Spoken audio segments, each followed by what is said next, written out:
My name is Evelyn Carter, and I am 74 years old. The night my son called me crazy, he said it loud enough for everyone to hear. He didn't whisper it.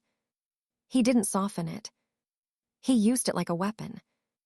And in that moment, standing in my own living room with my heart pounding and my hands shaking, I realized something painful and clear.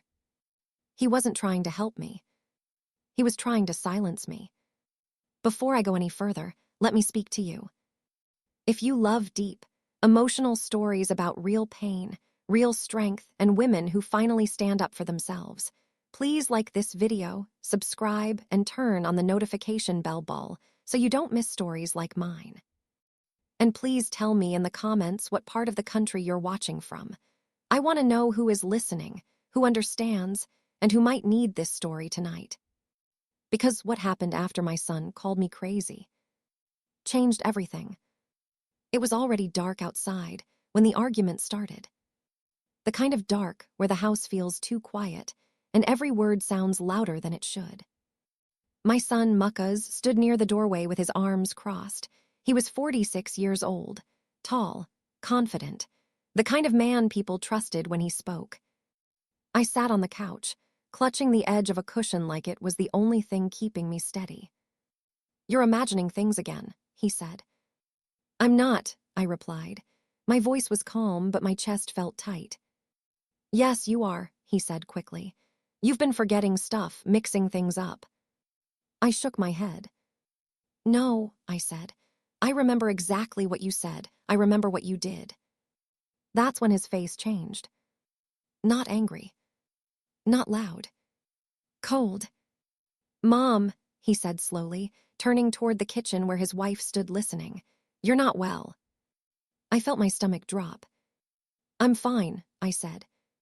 He laughed once, short, sharp. "See," he said to her, "this is what I'm talking about." Then he looked back at me and said the word. "Crazy." The room went silent. That word has a way of doing that. It doesn't just insult you. It erases you. When someone calls you crazy, they don't have to listen anymore. "I'm not crazy," I said quietly. "Yes, you are," Muckaz replied, "and we've been patient long enough." Patient. As if my pain was an inconvenience. I stood up slowly. My knees felt weak, but I stood anyway. "Don't talk about me like that," I said. Muckaz sighed like I was a child. "This is exactly what I mean," he said. "You get emotional, you twist things." "I'm telling the truth," I said. "No," he snapped. "You're sick." That's when his wife spoke. "Muckaz," she said gently, "maybe she should see someone." Someone. Not for help. For proof. I looked at my son. At the boy I raised. The boy whose scraped knees I cleaned. The boy whose fever I sat up with all night. The boy who used to call me his safe place. And now he was using my age against me. My memory. My body. My voice. "You're trying to make me look unstable," I said. He didn't deny it. He just said, "We're trying to protect everyone." Everyone. Except me. I went to bed that night with my heart racing. I lay in the dark listening to the house settle, replaying his words over and over. Crazy. Not well. Imagining things. I pressed my hand to my chest and whispered, "I know what I know." But doubt is a dangerous thing. It creeps in quietly. By morning, my head hurt. Not from illness. From fear. From wondering if anyone would believe me if I spoke again. Muckaz acted normal at breakfast. He poured coffee. Checked his phone. Didn't look at me. Like the night before hadn't happened. "Mom," he said casually, "I scheduled a doctor's appointment for you." I froze. "What?" I asked. "You need to be evaluated," he said, "just to be safe." Evaluated. Like I was a problem to solve. "I didn't ask for that," I said. He smiled. That same calm smile. "You don't have to," he replied. "It's for your own good." Something inside me snapped. Not loudly, not angrily, but clean, clear. "I'll go," I said. He looked surprised. "Good," he said. "That's the smart choice." But what he didn't know was why I agreed. Because that night, after everyone went to sleep, I sat alone at the kitchen table with my hands wrapped around a cold cup of tea. And I made a decision. If my son wanted to use a doctor to silence Ma, then I would let the doctor hear everything. I pulled out an old folder from the drawer. Inside were notes I had been keeping quietly for months. Dates, words, conversations, things Muckas said he never said, things he claimed never happened. But I wrote them down, because something in me knew one day I would need proof. I whispered into the quiet kitchen, "You don't get to rewrite my mind." The appointment was in 2 days. 2 days of pretending. 2 days of silence. 2 days of waiting. And Muckas thought that visit would end the problem. He thought the doctor would speak for him. But he was wrong. Because that night, I decided the doctor would speak for me. I did not sleep much that night. Every time I closed my eyes, I heard my son's voice again. Crazy. Not well. Imagining things. Those words circled my mind like they were looking for a place to land.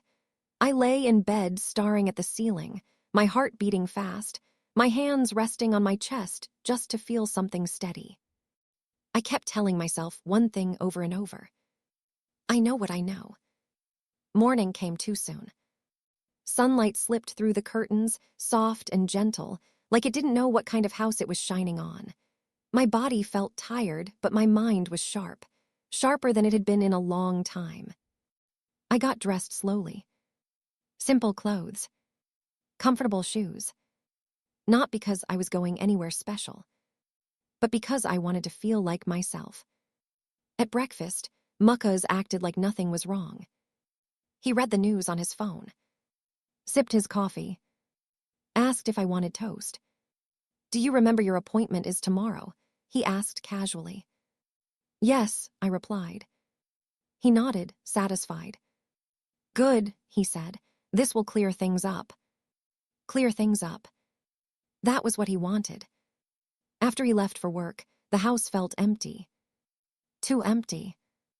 I went into the living room and sat in my favorite chair, the one by the window. I looked at my hands. They were old hands. Hands that cooked meals. Hands that washed clothes. Hands that held bobbies and wiped tears. Hands that remembered. I stood up and walked to the hallway closet. At the very back, behind old coats and boxes, was a small plastic bin.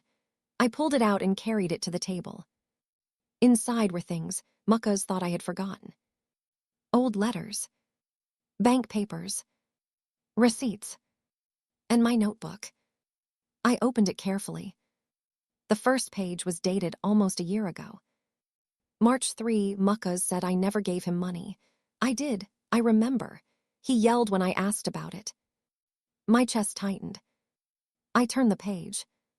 April 10, he took my checkbook, said I misplaced it. I didn't. Another page. June 21. He told his wife I was confused when I asked about my savings.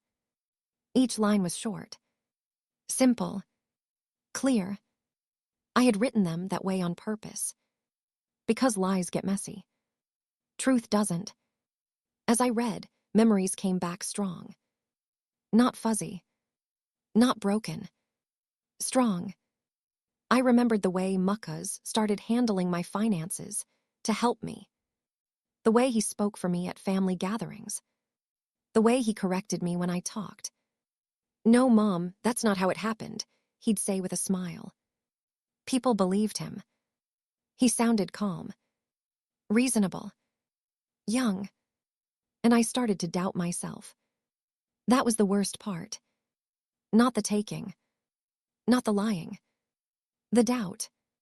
Around noon, my daughter-in-law came home early. She found me at the table with the notebook open. "What's that?" she asked. looked up slowly. My records, I said. She frowned. Mucka's says you get confused when you write things down, she said gently. I met her eyes. Do these look confused to you? I asked. She glanced at the pages. Didn't answer. She sighed. You know he worries about you, she said. I closed the notebook. No, I said quietly. He worries about being questioned. Her face tightened. You're making things harder, she replied. I nodded. Yes, I said, for him. That afternoon, I made a phone call. Not to argue. Not to complain. To prepare. I called the doctor's office. I want to make sure my appointment is private, I said. The woman on the line paused. Of course, she replied. Would you like to speak alone? Yes, I said. That's very important. She noted it down. That small thing gave me strength. That evening, Marcus came home in a good mood. He whistled as he hung up his jacket. Big day tomorrow, he said. Don't worry, I'll handle everything. I looked at him. No, I said. I'll speak for myself. He laughed. Mom, let's not make this dramatic. I smiled slightly. I won't, I said. But inside, I felt something growing. Not fear. Resolve. That night, I packed my bag. Not clothes. Documents. The notebook. Papers. Notes. Proof.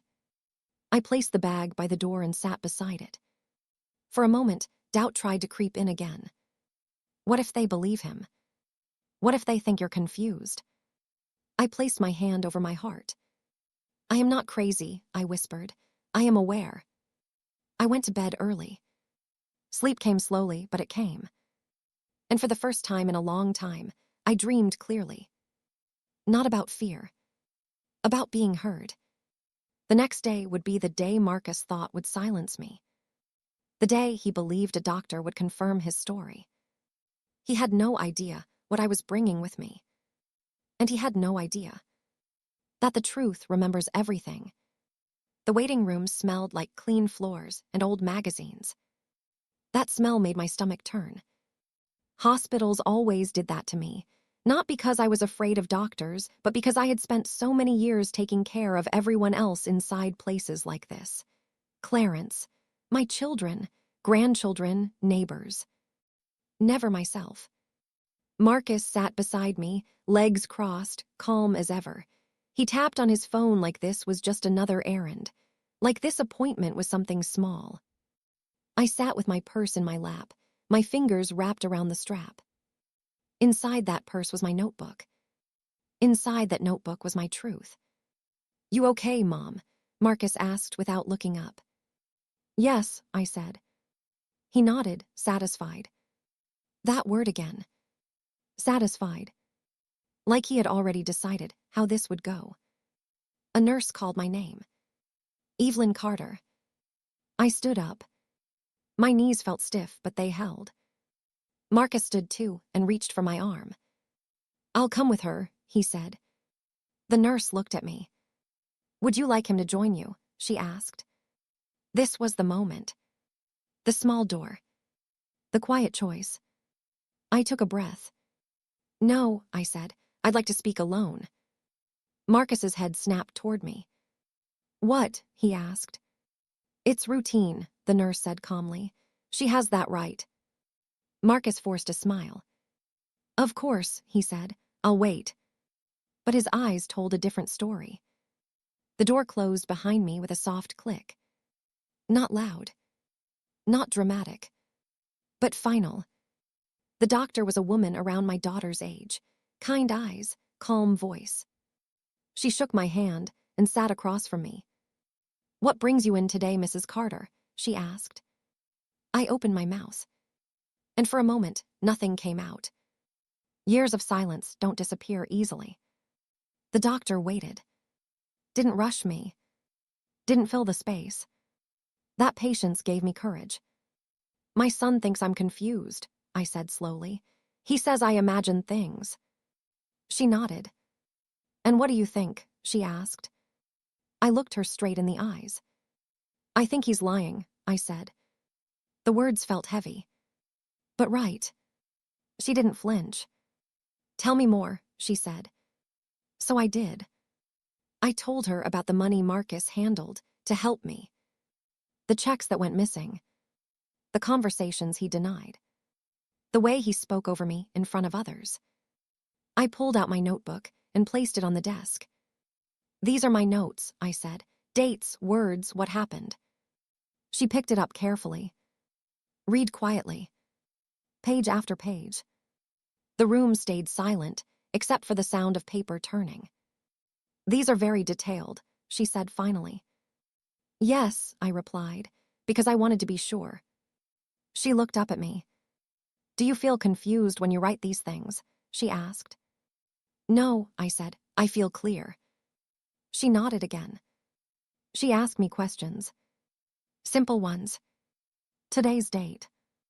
Where I was. What I ate for breakfast. I answered without trouble. She asked about my mood. About my sleep. About stress.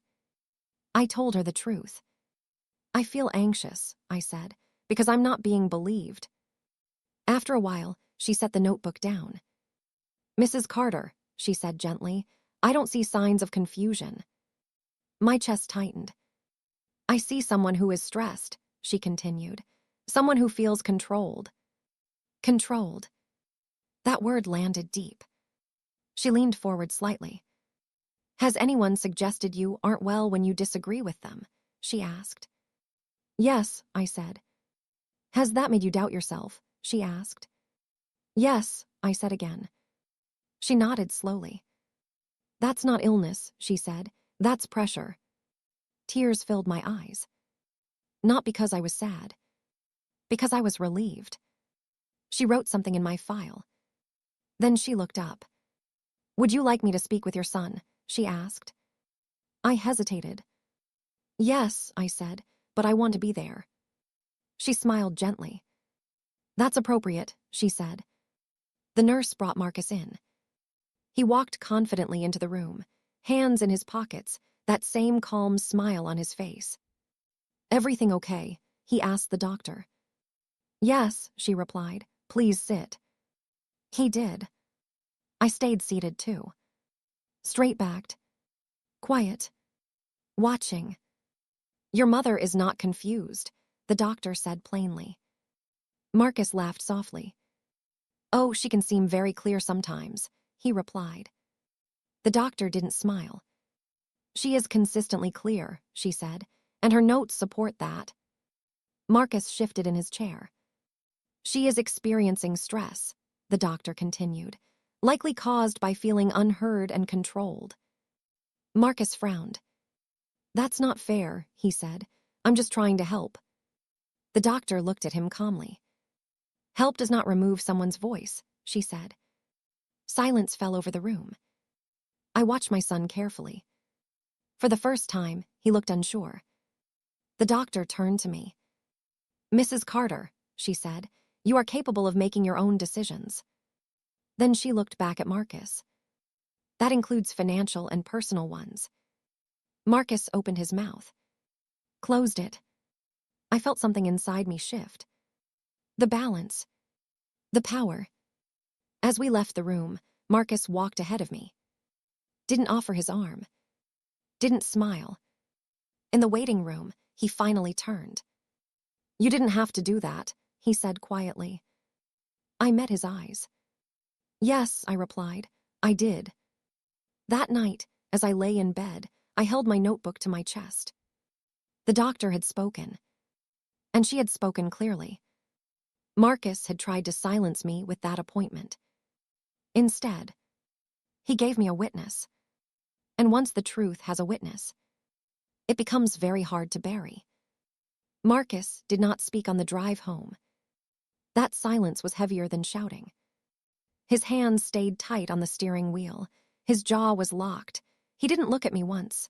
The radio stayed off, like even music wasn't welcome. I watched the road pass by through the window and felt something new rising in my chest. Not fear. Awareness. The moment we stepped into the house, Marcus's calm cracked.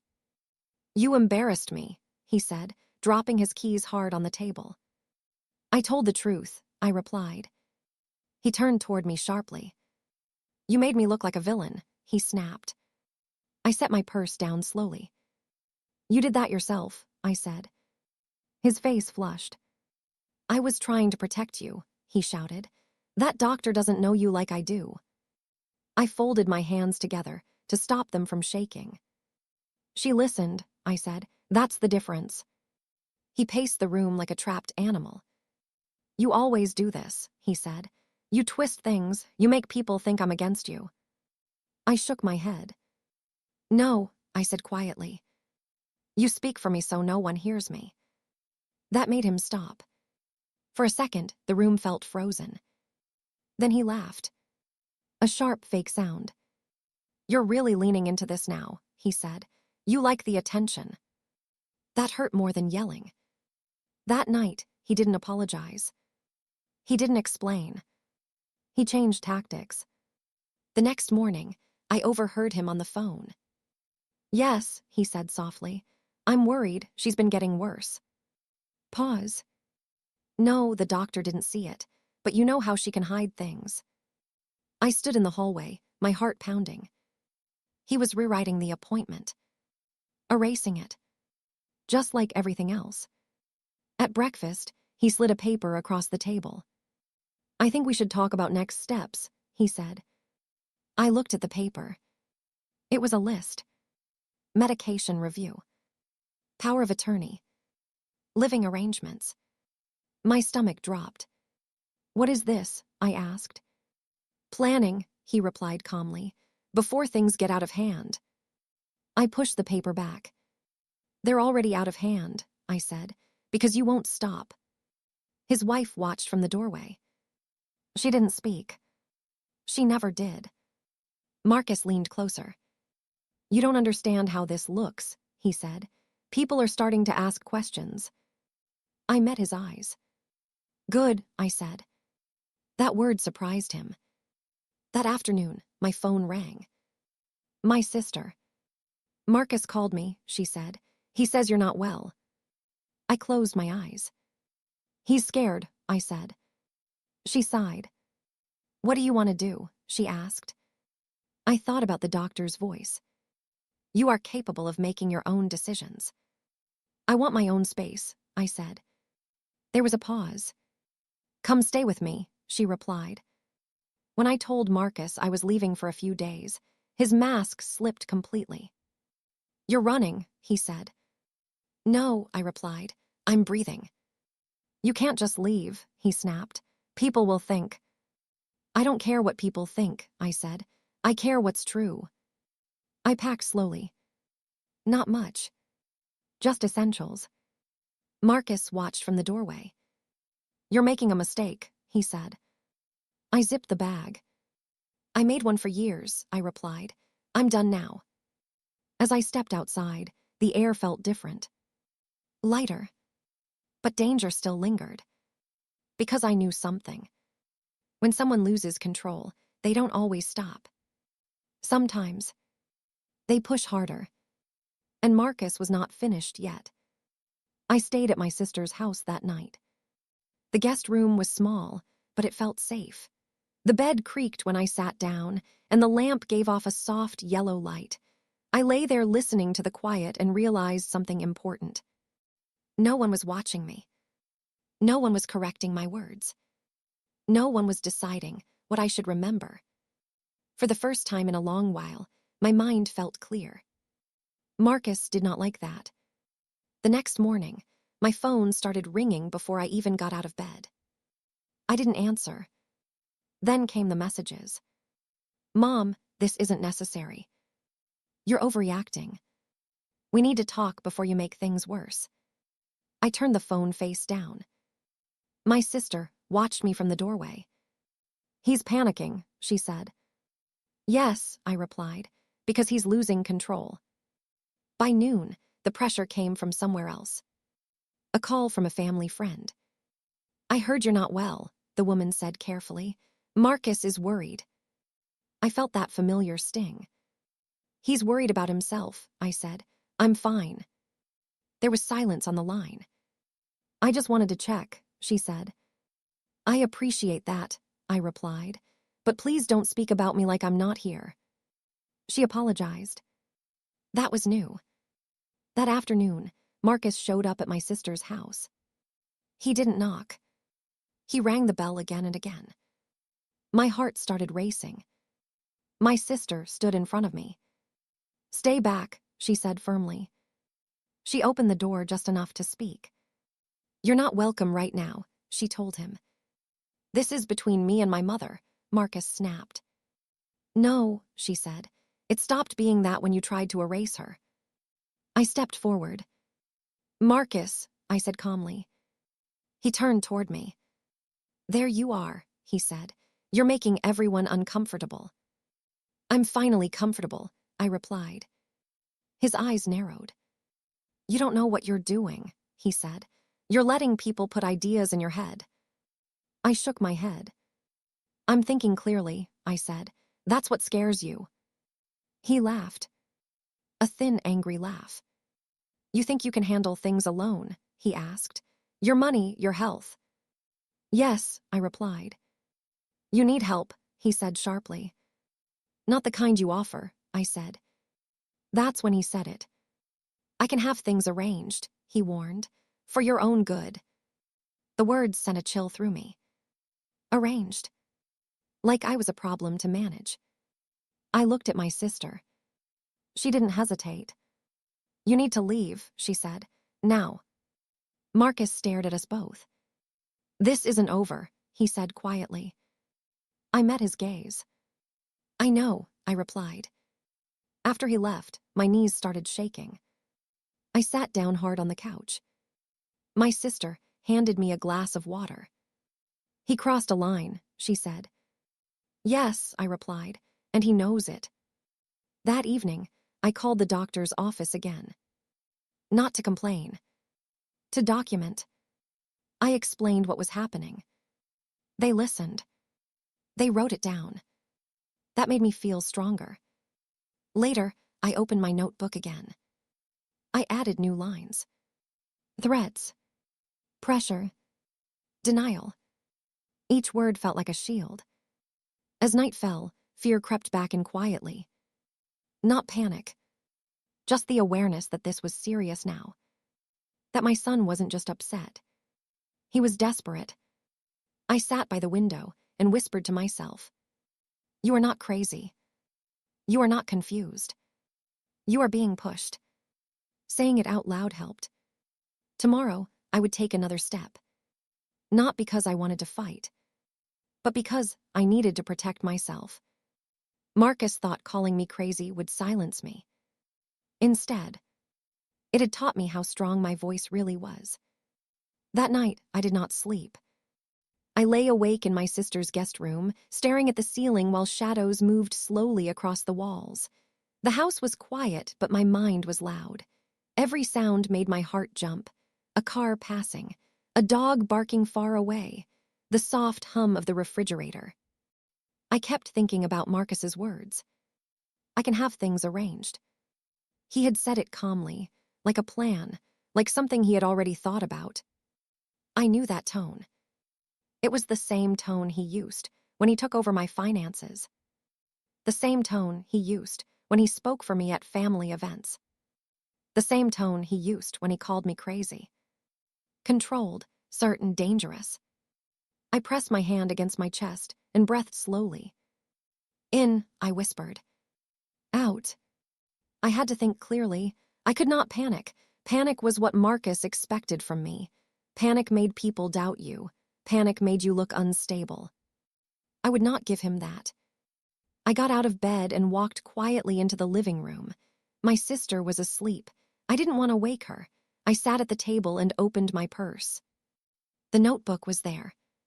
I took it out and placed it flat in front of me. The pages were worn now, the corners bent from being opened and closed so many times. I ran my fingers over the cover like it was something alive. This notebook had saved me more than once. Not because it proved anything to others, but because it reminded me that I was not losing my mind. I turned to a blank page and wrote the date. Then I wrote carefully, slowly, making sure every word was clear. Tonight, Marcus threatened to arrange things for me. Tone calm, meaning control. I stopped and read it back. Simple, clear, true. That was the rule I followed when I wrote. No feelings, no guessing, just what happened. Truth does not need decoration. My hands shook a little as I closed the notebook. I wasn't afraid of my son hurting me physically. I was afraid of something worse. I was afraid of him taking my voice. Of him convincing people that I could not be trusted. Of him making decisions for me while smiling like he was doing me a favor. That fear sat heavy in my stomach. I thought back to when Marcus first started helping me manage things. It had seemed kind at first. "Mom, let me handle the bills," he'd said. "It's easier for me. You shouldn't stress yourself." I had been grateful. I was tired. My body hurt more these days. I trusted him. Slowly, I stopped seeing my own statements. Slowly, I stopped signing my own checks.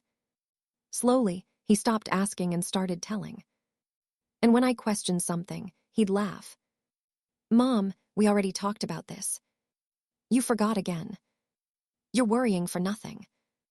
That was when I started writing things down. Not because I was confused, but because I knew someone wanted me to be. The clock on the wall showed 2:14 a.m. I rubbed my eyes and took a sip of water. Then I did something I had been avoiding. I opened my phone and searched for the doctor's office number again. I didn't call. Not yet. I saved it under a new contact name. Dr. Witness. That name made me smile a little. Because that was exactly what she had become. A witness. I also saved another number. A legal helpline my sister had given me earlier that evening. "Just in case," she had said. Just in case. Those words used to scare me. Now they made me feel prepared. I went back to bed just before dawn. Sleep came in short pieces. When I woke up, my body felt heavy, but my mind felt sharp. That scared me and comforted me at the same time. At breakfast, my sister watched me closely. "You okay?" she asked. "Yes," I said. She nodded. "You didn't sleep," she said. "No," I admitted. She sat across from me and lowered her voice. "He's pushing," she said. "I know," I replied. She reached for my hand. "We'll handle this," she said. I squeezed her fingers. "I'm handling it too," I said. Later that morning, my phone rang. "Marcus." I stared at the screen for a long moment. Then I answered. "Yes," I said. "Where are you?" he asked immediately. "I'm safe," I replied. "That's not what I asked," he snapped. "I answered what mattered," I said. There was a pause. Then his voice softened. "Mom, please," he said. "You're making this bigger than it needs to be." "No," I replied. "You did that when you called me crazy." He sighed. "You don't understand the consequences," he said. "I understand them better than you think," I replied. Silence. Then, carefully. "Are you planning to fight me?" he asked. "I'm planning to protect myself," I said. "That sounds like paranoia," he replied.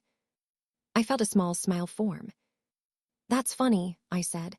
"The doctor didn't think so." He went quiet. Very quiet. Then he said something that made my heart pound. "You really told her everything?" he asked. "Yes," I replied. "Everything," he repeated. "Yes." Another pause. Then his voice changed. Flat, cold. "This isn't over," he said. "I know," I replied, "but I'm not afraid anymore." I ended the call. My hands were shaking when I put the phone down. But my voice had not shaken. That mattered. The rest of the day passed slowly. Too slowly. I kept expecting something to happen. A knock at the door. Another call. Someone showing up to check on me. Nothing did. And that silence made me uneasy. Because Marcus was not the kind of man who backed down quietly. In the afternoon, I called the doctor's office. "I want to document something," I said. They listened. They took notes. They thanked me for calling. That simple act made me feel taller. That evening, my sister cooked dinner. We ate quietly. Then she asked the question I knew was coming. "What happens if he tries again?" she asked. I looked down at my hands.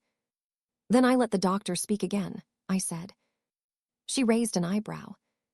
"What do you mean?" "I mean," I said slowly, "I stopped fighting alone. I went to bed that night knowing something important. Marcus thought calling me crazy would weaken me. But it had done the opposite. It had forced me to see clearly. It had pushed me to prepare. And it had given me proof that my mind was still my own. Tomorrow would bring another test. Another push. Another lie. I could feel it. But this time, I was ready. Because when someone tries to silence you by questioning your mind, the most powerful thing you can do is let the truth speak for itself. The morning started quietly. Too quietly. I woke up before my sister, before the sun fully rose, with that heavy feeling in my chest that told me something was coming. My body knew before my mind did. Years of living under pressure had taught me that. I lay still, listening. No voices. No phones ringing. No footsteps outside. But the quiet felt tight, like a held breath. I got up slowly and went to the bathroom. I looked at myself in the mirror and studied my face the way strangers might. My eyes were tired, yes, but they were clear. My movements were steady. My thoughts were lined up, one behind the other, not tangled. "I am here," I whispered. "I am aware. I am not crazy." Saying it out loud still mattered. At breakfast, my sister poured coffee and slid a plate toward me. "You okay today?" she asked. "I don't know," I said honestly, "but I'm ready." She nodded, like she understood exactly what that meant. Around mid-morning, my phone rang again. Not Marcus. A number I didn't recognize. My heart skipped. I answered. "Hello." "Mrs. Carter," a calm voice asked. "Yes." "This is Dr. Patel's office. The doctor would like to speak with you today, if you're available." I closed my eyes. "Yes," I said, "I'm available." The call ended, and I sat very still. My sister watched me closely. "That was the doctor," I said. She nodded once. "Okay," she replied. "Then this is happening." "Yes," I said, "this is happening." An hour later, I sat in the same office as before. Same chair, same desk, same quiet air that smelled faintly of paper and cleaning spray. But I was not the same woman. Dr. Patel looked up when I entered and smiled gently. "Mrs. Carter," she said, "please sit." I sat. She folded her hands on the desk. "I want to talk to you about something important," she said. I nodded. "So do I replied. She took a breath. "Your son contacted our office," she said. There it was. My chest tightened, but I didn't interrupt. "He expressed concern about your mental state," she continued. "He requested further evaluation and suggested you may be at risk." I held her gaze. "And?" I asked. "And," she said calmly, "his request raised red flags." My heart thudded. "Red flags," I repeated. "Yes," she said, "because concern usually sounds like care. What he described sounded like control." I felt tears rise, but I blinked them away. She reached for my file and turned it slightly so I could see. "I documented our previous conversation carefully," she said. "Your clarity, your records, your consistency." She tapped the notebook I had brought again. "These are not the notes of someone confused," she said. "These are the notes of someone being pressured." I let out a breath. I didn't realize I was holding. So what happens now? I asked. Dr. Patel leaned back slightly. Now, she said, I speak. I didn't ask what she meant. I already knew. She explained it slowly, making sure I understood. She would document formally that I was mentally competent, that I showed no signs of cognitive decline, that concerns raised by others were not supported by evidence. She would also document the pattern of coercion, pressure, dismissal, gaslighting. She said that word carefully. Gaslighting, she repeated. It happens when someone tries to make you doubt your reality. I nodded. That's exactly what he's been doing, I said. Yes, she replied, and now it's on record. My hands started shaking. Not from fear. From relief. From validation. From years of doubt finally meeting truth. Mrs. Carter, she said gently, I also want you to know something else. I looked up.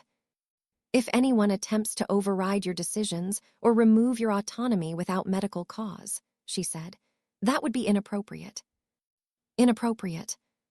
Such a small word. But it felt powerful. She handed me a copy of the report. I looked at my name, printed clearly at the top. No question marks. No doubts. No conditions. Just facts. As I stood to leave, she paused. One more thing, she said. Yes. If your son contacts you again in a way that feels threatening or controlling, she said, please let me know, and consider letting others know too. Others? Not just me. I nodded. I will, I said. When I walked out of the office, the air felt different. Not lighter. Stronger. Like the ground beneath me was firm. My phone buzzed as I got into the car. Marcus. I stared at the screen. Then I answered. Yes, I said. His voice was tight. I just got a call, he said. I waited. They told me you're fine, he continued. Yes, I said. They said you're capable, he added. Yes, I repeated. There was silence on the line. Then anger crept in. You turned them against me, he snapped. No, I replied.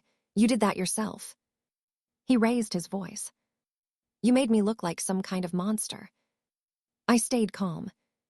You tried to make me look insane, I said. This is the result. You think this ends things, he demanded. I think it starts the truth, I replied. You're tearing this family apart, he said. I closed my eyes. No, I said softly. You did that when you stopped listening. He breathed hard. You always were dramatic, he muttered. And for the first time, that word didn't hurt. Because it didn't fit anymore. I'm done talking, I said. And I hung up. My hands shook after that. I sat in the car and cried. Not because I was weak. Because something inside me finally released. Years of holding my breath. Years of swallowing my words. Years of doubting myself. That evening, my sister hugged me tightly. She spoke, she said. Yes, I replied, and she was loud. But I knew something else too.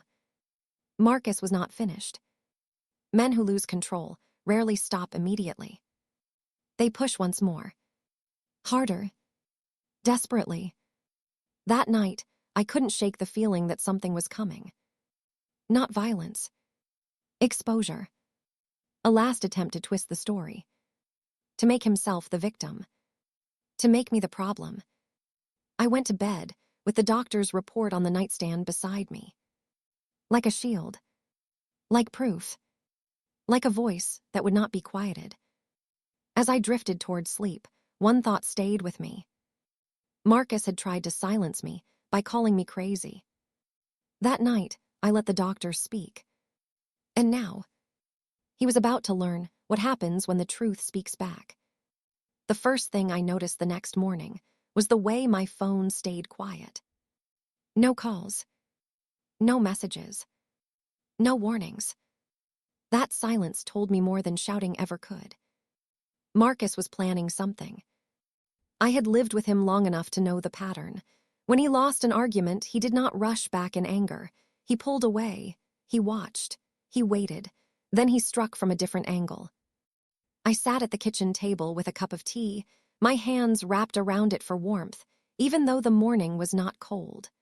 My sister moved around the kitchen quietly, pretending to clean the same counter over and over. She felt it too. "You thinking what I'm thinking?" she asked softly. "Yes," I replied. "He's not done." By mid-morning, the calls started. Not to me. To everyone else. My sister's phone rang first. She answered, listened for a moment, then sighed and handed it to me. "It's Aunt Loretta," she said. I took the phone. "Hello," I said. "Evelyn," my aunt began, her voice heavy. "Marcus says you're confused again. He says the doctor didn't really clear you. He says you're being influenced." I closed my eyes. "There it is," I whispered.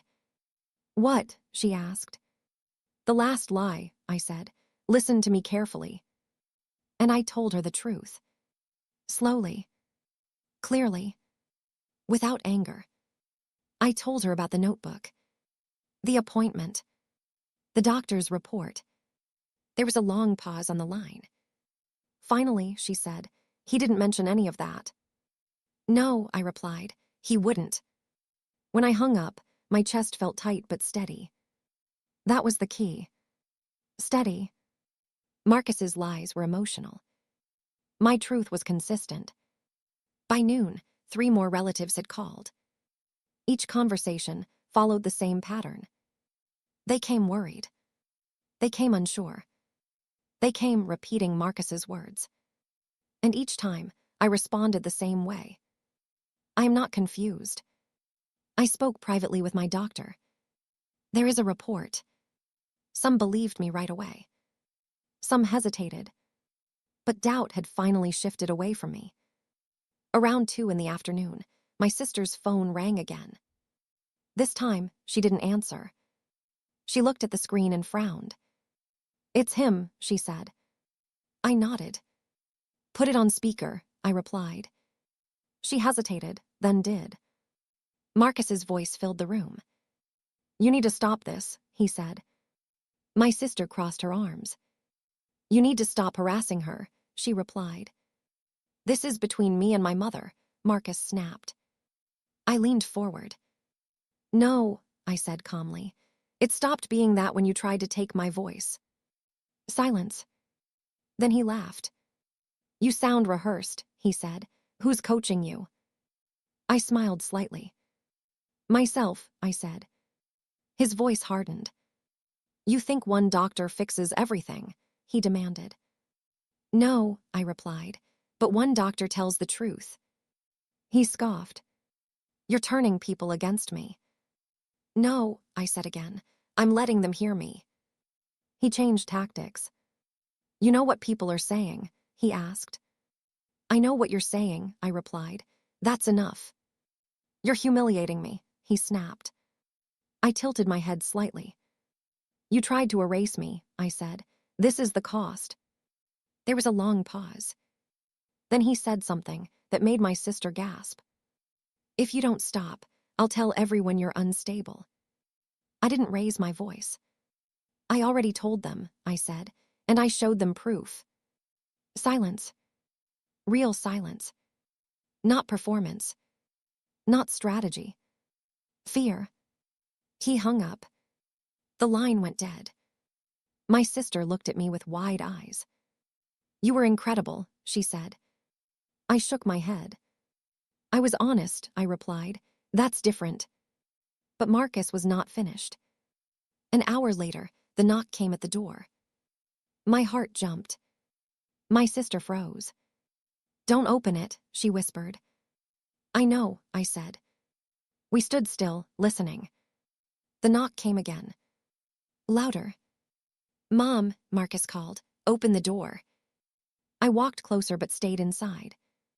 "You need to leave," I said through the door. "Talk to me," he pleaded. "Just us." "No," I replied. You don't get that anymore. His voice cracked. You're really going to do this? He asked. Yes, I said. You're choosing them over me, he accused.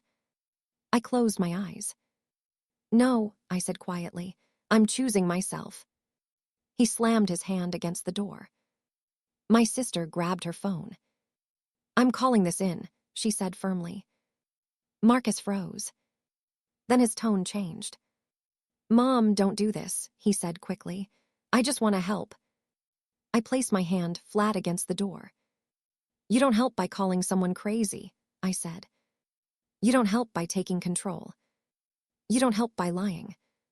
There was a long pause. Then footsteps. Retreating. We waited a full minute before moving. When my sister peeked through the window, his car was gone. I sat down heavily. My legs felt weak, but my spine felt strong. That evening, the fallout began. Messages. Emails. Whispers traveling through the family like smoke. Some people took sides. Some stayed silent. Some apologized for doubting me. Each reaction hurt in its own way. But none of them broke me. Because something had changed. I no longer needed everyone to believe me. I only needed the truth to stand. Later that night, I opened my notebook again. My hand hovered over the page. Then I wrote. Today, he tried fear, shame, and exposure. It didn't work. I closed the book. As I lay in bed, exhaustion settled into my bones. Not the tiredness of being worn down. The tiredness that comes after standing up for a long time. I knew one thing clearly. Marcus had made his final move. He had used every tool he had. Control. Gaslighting. Threats. Public pressure. And he had lost. Tomorrow would not be easy. There would still be consequences. Still conversations. Still grief. Because when a child betrays you, even for power, it hurts in ways words can't fully explain. But tomorrow would also bring something else. Closure. Not his. Mine. The morning after Marcus came to the door, I woke up with a strange calm in my chest. Not peace. Calm. The kind that comes when the worst has already happened, and your body knows it survived. I lay in bed for a long time, staring at the ceiling, listening to my sister move around the house. Cups clinked softly in the kitchen. A radio played low gospel music, normal sounds, safe sounds. But I knew the day would not be normal. Because the truth had spread too far now. And once the truth spreads, people are forced to choose what they will stand on. My phone buzzed before I even sat up. A message from my cousin Denise. Evelyn, can we talk? I stared at the screen. This was how it would begin. Not with Marcus. With everyone else. I replied. Yes. Denise came by mid-morning. She sat across from me at the table, her hands folded tightly together. She looked nervous, older than she had the last time I saw her. I didn't know who to believe, she admitted. I nodded. I understand, I said. She swallowed. Marcus told us you were sick, she continued. He said you were forgetting things, that the doctor didn't really clear you. I reached into my purse and pulled out a copy of the report. I slid it across the table. She read slowly. Very slowly. When she finished, her eyes were wet. Oh God, she whispered. He lied. Yes, I said, and he's been lying for a long time. She covered her mouth with her hand. I'm so sorry, she said. We should have listened to you. I felt a sharp ache in my chest. But I didn't lash out. I know why you didn't, I replied gently. He spoke louder than I did. She nodded. But not anymore, she said. That afternoon, more people came. One by one. An aunt. A family friend. Even Marcus's cousin, the one who used to joke that I was old-fashioned but sharp. Each visit followed the same pattern. They came uncertain. They came repeating his words. They left quieter than they arrived. Some apologized. Some cried. Some said nothing at all. And I learned something important that day. Not everyone who hurts you means to. But silence still hurts the same. Around 2 in the afternoon, my phone rang again. Marcus. I let it go to voicemail. Then another call. Then another. I turned the phone off. My sister watched me. You don't have to talk to him, she said. I know, I replied. I won't. Later, Denise pulled me aside. He's calling people nonstop, she said, trying to get ahead of it. I nodded. He always does, I said. What are you going to do? She asked. I thought for a moment. I'm going to stay consistent, I replied. That's all. That evening, something unexpected happened. Marcus's wife came. Alone. She stood in the doorway like she wasn't sure she should cross the line. I invited her in. She sat stiffly, hands clenched in her lap. I didn't know, she said quietly. I studied her face. You saw what you wanted to see, I replied. That's different. She flinched. I believed him, she said. I know, I replied. She looked up. He told me you were confused, she whispered, that he was protecting you. I leaned forward slightly. And did it ever feel strange? I asked. That protecting me always meant controlling me. She didn't answer right away. Then she nodded. Yes, she said. Her voice shook. He's angry, she added, really angry. I sighed. I know, I said. He feels exposed, she said. That's not my responsibility, I replied. She nodded slowly. I think I understand now, she said. She stood to leave, then paused. For what it's worth, she said, I believe you. When the door closed behind her, I sat back and exhaled deeply. Not everyone will say sorry, but some will finally see. That night, my sister and I sat quietly in the living room. You okay? She asked. Yes, I replied, just tired. She nodded. You were brave today, she said. I shook my head. I was honest, I replied again. That's different. The next day brought the hardest moment yet. Marcus's call came through from a different number. I answered before I could stop myself. Mom, he said immediately, his voice strained. We need to talk. No, I replied calmly. You need to listen. Silence. Then anger. You ruined me, he snapped. I closed my eyes. No, I said. You ruined yourself when you tried to erase me. You turned everyone against me, he shouted. I told the truth, I replied. What they did with it is on them. He laughed bitterly. You think this makes you right, he demanded. No, I said. It makes me free. There was a long pause. Then his voice dropped. You're my mother, he said. You don't do this to your child. My heart clenched, but my voice stayed steady. You don't do this to your mother either, I said. He didn't reply. The line went dead. And in that silence, something inside me settled. Over the next few days, the family settled into a new shape. Some people stopped calling. Some reached out more. Some stayed distant, unsure what side to take. And that was okay, because I had stopped measuring my worth by their comfort.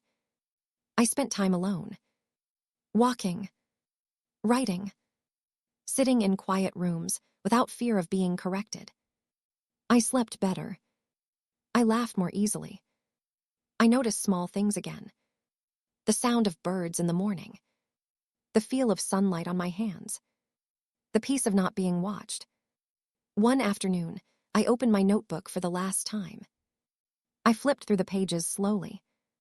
The early entries felt heavy. The later ones felt strong. I turned to the final blank page and wrote. They had to choose. I chose myself. Then I closed the book. That evening, my sister asked me a question. What happens now? She asked. I smiled softly. Now, I replied, I let go. I knew Marcus would live with his choices. I knew some people would always believe his version. And I knew something else too. I no longer needed to prove my sanity. Because my life was proof. Tomorrow, I would take the final step. Not to punish. Not to explain. But to close the door completely. To step into a future where my voice was not on trial. Where my mind was not questioned. Where my truth was enough. And that would be the real ending. The last morning came quietly. No phone ringing. No knocking at the door. No voices trying to correct mine. I woke up just before sunrise, the sky outside still soft and gray. For a moment I lay there, listening to my own breathing. Slow, steady, mine. That was how I knew the worst was over. Not because Marcus had apologized. Not because everyone believed me. But because I no longer needed anyone's permission to exist. I sat up and swung my legs over the side of the bed. My body felt old, yes, but it felt present, strong in its own way, honest. I walked to the mirror and looked at myself for a long time. I'm still here, I said out loud. And I smiled. That morning, I dressed carefully. Not fancy. Not dramatic. Just clean clothes that felt like me. Soft cotton, comfortable shoes, colors I liked. For years, Marcus had chosen things for my own good. Today, every choice was mine. At breakfast, my sister watched me quietly. You look different, she said. I feel different, I replied. She smiled. Ready, she asked. Yes, I said. I've been ready for a long time. The final step wasn't loud. It wasn't angry. It wasn't revenge. It was official. Later that morning, I sat across from a calm woman in a small office filled with light. Papers were neatly stacked on the desk. A pen rested near my hand. She spoke gently. Mrs. Carter, she said, everything here reflects your wishes, your finances, your medical choices, your authority. I nodded. No one speaks for me anymore, I said. She smiled. Exactly, she replied. I signed my name slowly. Not shaky. Not rushed. Each letter clear.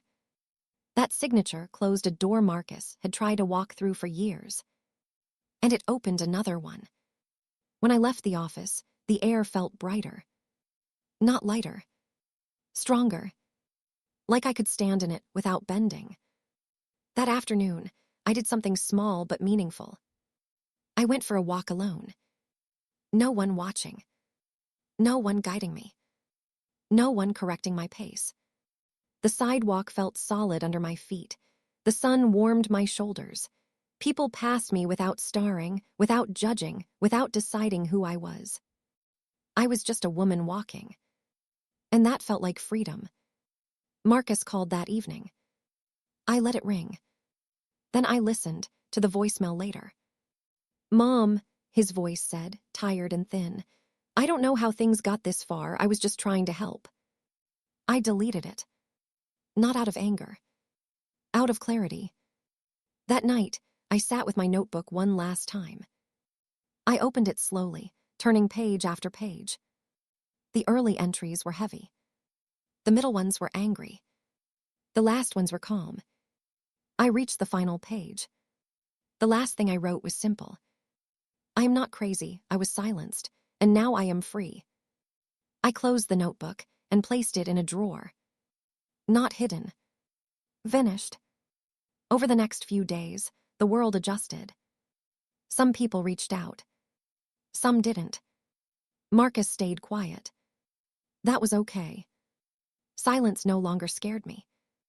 One afternoon, my sister asked gently, "Do you miss him?" I thought about it carefully. I miss the son I thought I had, I said. But I don't miss being erased. She nodded. That makes sense, she said. I started doing things again. Small things.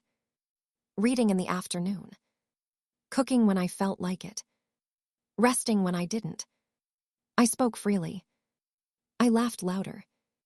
I stopped explaining myself. One evening, I sat on the porch watching the sun go down. The sky turned orange, then pink, then deep blue. I thought about the title of my story. My son called me crazy to silence me. That night, I let the doctor speak. I smiled softly. Because it was true. But it wasn't the whole truth. The whole truth was this. He tried to take my mind. He tried to rewrite my story. He tried to make me doubt myself. And he failed. I didn't win by yelling. I didn't win by proving him wrong over and over. I won by standing still and letting the truth stand with me.